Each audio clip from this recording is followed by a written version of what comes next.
Guys, I'm back with another video for you. Finally, I know it has been a very long time. I apologize, and I absolutely appreciate all the love and support. I'm sorry I didn't get back to a lot of the comments. I've been meaning to post for a long time, and it just hasn't happened, but I am back. I promise I'm back. I'm going to be posting consistently, and I just wanted to say, you know, a lot of my old videos, I was just starting out. I had a 5-megapixel tablet, and you know, if you look at my first video, also has the most views, surprisingly, but it was super out of focus. My voice was shaky. I was so nervous. It was my very first video ever, so you know, but it did have really good information, which is why I think it got a lot of views. But so I wanted to kind of make new videos a little bit better, and you know, I'm still definitely learning, but I wanted to make them better, but also give more detailed information. There was a lot of questions, and I just feel like I could have explained things a little bit better, but again, you know, I was really nervous. So in this video, I just wanted to say, number one, I'm back, and you know, I'll give the very basic gist of, you know, how things work when you're, you know, first learning how to read live data. So first things first, my next couple videos I'll go way more into detail, and I'm also going to show a perfectly, you know, running car versus a car that's not running well, and that you would actually, you know, be looking at the live data to try to, you know, find some direction on a diagnosis. So, but again, for this video, you know, I just wanted to say I'm back, show you, you know, the main things. So the very first thing when you're about to, you know, read some data, you see on the first line it says loop status. So there's a thing called open and closed loop. So as the car is warming up, you're in open loop. So that means that the computer has preset numbers that it follows, so for the air to fuel mixture. So it doesn't take any information from any sensors, it's just preset numbers.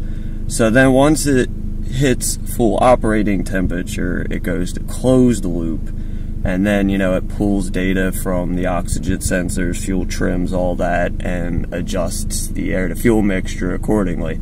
So before you do anything, you want to make sure you're at full operating temperature. You know, make sure it says you're you know, in closed loop.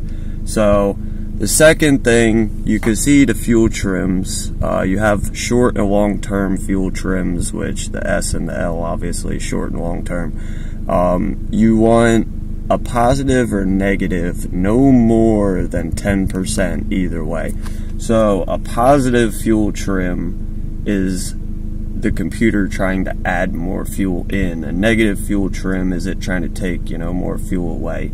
So same with oxygen sensors. So I'll go down. This car has it's a 4-cylinder, so you know that affects the amount of oxygen sensors you do have. Okay, so there's one of them. Keep this video short. I'll go more into detail, like I said, next time. So you can see it's fluctuating 0.7, 0.8 volts.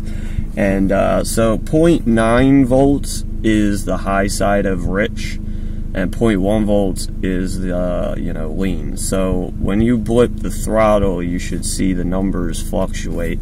So I will do that right now. Just blip the throttle a little bit, and you can see it didn't really change much. So it'll go, you know, rich, because it's starting to add fuel when you rev it up, and then as it's, you know, revving back down, it'll go lean. So you should see it spike up and then down. It might not be right at 0.1 and 0.9 as, you know, it's going up or down, but it should be relatively close. If it's not really doing much, then, you know, you got other issues. So the big thing, though, is, you know, learning how to combine all that information to kind of figure out, you know, what might be going on. A lot of times, you know, you'll have codes to go off of as well, you know, and then we'll get into, you know, diagnosing sensors and 5-volt references, all that good stuff in the next few videos.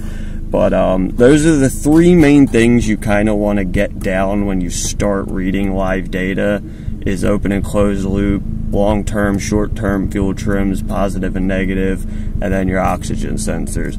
Once you get a hang of that, then you can start moving on to the more intricate stuff.